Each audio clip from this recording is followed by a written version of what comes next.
Bem-vindos a mais um vídeo do canal Conhecimentos da Humanidade. E hoje a gente vai falar da ligação misteriosa entre o tarô e a cabala.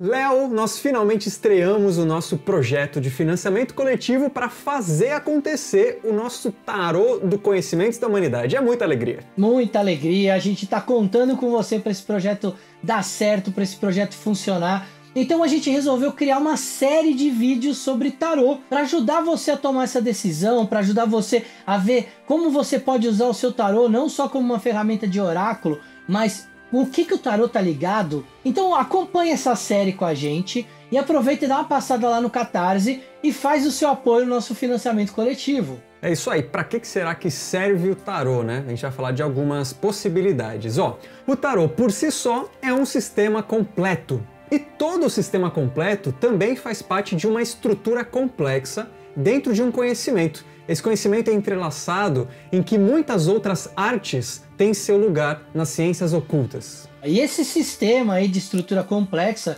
ele é a tradição esotérica ocidental. E embora o tarô ele tenha sido usado como uma ferramenta oracular ou divinatória dentro dessa tradição, o papel dele é muito maior.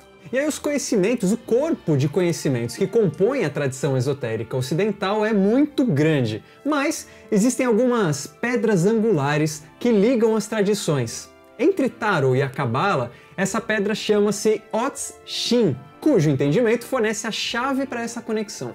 Bem, você deve estar se perguntando o que diabos é esse Ots Shin? Bem, aqui no canal a gente fala bastante dela, mas a gente fala com outro nome, a gente chama ela aqui de Árvore da Vida. E, como todas as ferramentas esotéricas, Ots Shin deve ser estudada primeiro teoricamente para depois ir para a parte mais importante, que é a prática. Embora a nossa tradição aqui ocidental ela seja muito híbrida, ou seja, ela mistura muitas coisas, ela tem raízes em muitos países diferentes, ela acaba tendo um balizador tanto para alquimia quanto para astrologia, e esse balizador ele tem influência da filosofia egípcia, grega e hebraica, e esse balizador é a cabala. E existe muita polêmica, muitas hipóteses sobre a origem da cabala, mas independente disso, ela é uma fonte inesgotável de estudos, e é muito difícil, depois que você se aprofunda em todas as ferramentas esotéricas e ocultistas, como o tarô, desassociar a cabala delas. E ela serve para sistemas deístas,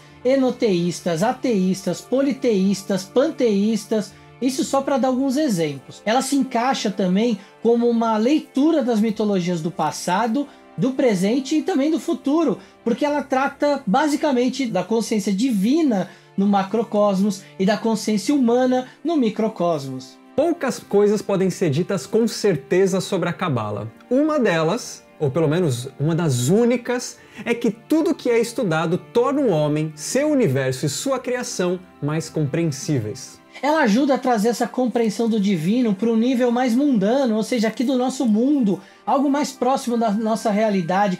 E o mais importante, dentro de um ponto de vista de estudo esotérico, é que a cabala ela pode ser considerada uma das mais importantes chaves e portas para que você acesse o oculto. E ela está nesse caminho, nessa árvore da vida, intimamente ligada ao tarô. E aí, como o Léo já falou, uma das representações mais importantes, primordial da cabala, e também por consequência da tradição ocidental, é a Árvore da Vida, que, se você preferir, é como se fosse um roteiro de um sistema maior em que o tarô desempenha um papel fundamental. A Árvore da Vida, ela ilustra simbolicamente um processo de manifestação. Ela pode ser considerada uma onda ou uma força que se precipita dentro de uma forma. Força e forma são de qualidades equivalentes, porque a forma é quem dá à força organização. A força na organização da sociedade, por exemplo, sofre um aumento de complexidade e densidade ao descer a árvore. Um aumento que ocorre em 4 fases ordenadas e claramente definidas, ou mundos, como chamamos na Árvore da Vida. Essas 4 fases ou mundos, ela constituem o universo em que vivemos e tudo que está presente nele. São estruturas de forma que incluem o universo e todos os corpos também que o habitam. Tudo ganha forma e depois, quando morre, libera essa força para uma nova organização e uma nova forma. A árvore da vida é uma estrutura relativamente simples. É formada por 10 círculos unidos por 22 ligações. Os círculos são chamados Sefirot e são os maiores caminhos da sabedoria. Eles apresentam as formas estabelecidas de existência e são o que já chamamos de forma, ou seja, eles representam o conceito de forma. Já as linhas, essas ligações entre as esferas, elas são o que a gente chama de caminhos menores de sabedoria e elas representam formas estabelecidas de consciência, ou como a gente já explicou, o conceito de força. Acima das linhas e círculos, em um contorno que se assemelha a um arco-íris,